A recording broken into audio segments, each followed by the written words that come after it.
बात करते हैं ADHD और उसका होम्योपैथिक इलाज। ADHD बीमारी काफ़ी कॉमनली पाई जाती है बच्चों में खास करके, और बड़ों तक ये बीमारी हो सकती है। खास करके बच्चों में आजकल पेरेंट्स देखते हैं कि उसके बच्चों को ADHD का नाम दिया गया है। ADHD कोई बहुत ही नई बीमारी नहीं है। ये परिस्थिति, ये प्रॉब्लम पहले भी हुआ करता था, लेकिन आज से 20, 25, 30 साल पहले जिनको ADHD होता था वो बच्चों को शरारती बच्चा माना जाता था, या मस्तीखोर है, या बहुत ही चंचल है, या बहुत ही बदमाशी करने वाला बच्चा है, ये सब बताया जाता था।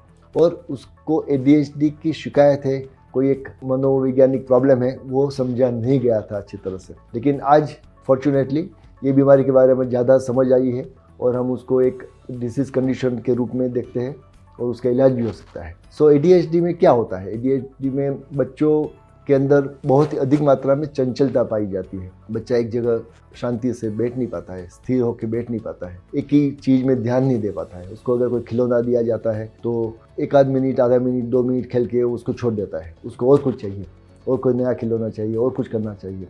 अगर उसको ड्राइंग करने के लिए बताया जाता है तो 1-2-3 मिनट के अंदर वो ड्राइंग छोड़ देता है। पढ़ाई के लिए बताए जाते हैं तो थोड़ा पढ़ के उसका दिमाग वही खुल जाता है, मोबाइल देखता है, टीवी देखता है, इधर उधर बातें करता है, खड़े होकर बाथरूम जाएगा, वॉशरूम जाएगा, वगैरह वगैरह। तो एक हाइपर एक्टिविटी है, चंचलता है, एक न्यूरो डेवलपमेंट प्रॉब्लम बोलते हैं उसको। उसकी वजह एग्जैक्टली तो समझ में नहीं आ रही है, लेकिन काफ़ी सारी वजह हो सकती है, जैसे कि जेनेटिक फैक्टर्स है, अनुवांशिक बीमारी के कारण हो सकता है। प्रेगनेंसी के दौरान अगर मदर को बहुत ही स्ट्रेस रहा हो तो उसकी आफ्टर इफेक्ट भी हो सकती है। प्रेगनेंसी के दौरान अगर मदर ने टोबैको, तंबाकू या अल्कोहल का उपयोग किया है तो उसकी इफेक्ट भी बच्चों पे हो सकती है। कुछ और दवाइयाँ खाई हो प्रेगनेंसी दरमियान तो उसकी आफ्टर इफेक्ट भी हो सकती है। उसके अलावा अगर बच्चे का बर्थ वेट कम है तो भी ये प्रॉब्लम हो सकती है। कुछ वैक्सीन दी गए हैं तो उससे आफ्टर इफेक्ट में भी ADHD और ऑटिज्म पाया गया है। एनवायरमेंटल फैक्टर्स होते हैं, बाहर के फैक्टर्स है, हवा में पॉल्यूशन है, प्रदूषण ज़्यादा है, लेड है, मेटल्स है, टॉक्सिन्स है, हवा ठीक नहीं है, खाना पानी भी ठीक नहीं है, सबके अंदर केमिकल्स आते हैं, पेस्टिसाइड्स होते हैं दूध में, फ्रूट्स में, सब्जी में, सब जगह। और ये सब की इफ़ेक्ट कहीं ना कहीं अपनी बॉडी पे लगती है, अपने माइंड पे होती है, और ये सब कुछ ना कुछ मिश्रण होकर ये ADHD की बीमारी होती है। होम्योपैथी ADHD में क्या कर सकता है?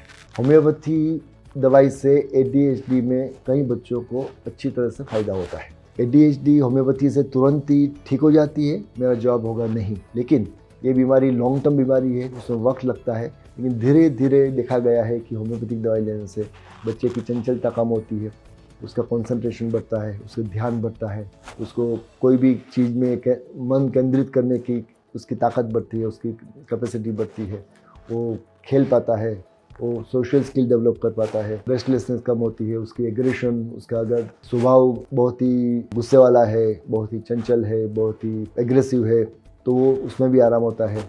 सो होम्योपैथिक दवाई के साथ साथ ADHD में दूसरी थेरापी भी करनी ज़रूरी होती है, जैसे ऑक्यूपेशन थेरापी है, ग्रुप थेरापी है, स्पीच थेरापी की अगर ज़रूरत पड़े तो ये सब चीज़ मिला के अगर आप अच्छी तरह से इलाज करते हैं तो ADHD में बहुत ही अच्छा फ़ायदा देखा गया है। और हर पेशेंट को, हर मरीज़ को ADHD की बीमारी के लिए होम्योपैथी का इलाज करना ही चाहिए, क्योंकि होम्योपैथी दवाई इफ़ेक्टिव तो है ही, लेकिन बहुत ही इंपॉर्टेंट ये है कि होम्योपैथिक दवाई बहुत ही सेफ भी है। काफ़ी और केमिकल बेस्ड दवाइयाँ जो होती है जो ADHD में फ़ायदा भी करती है, लेकिन साथ साथ साइड इफ़ेक्ट भी देती है, बच्चों को सुस्त कर देती है, बच्चों को शांत कर देती है, जो ज़रूरत से ज़्यादा हो जाता है। सो ये सब समझना हर पेरेंट्स के लिए बहुत आवश्यक है। Thank you so much for watching.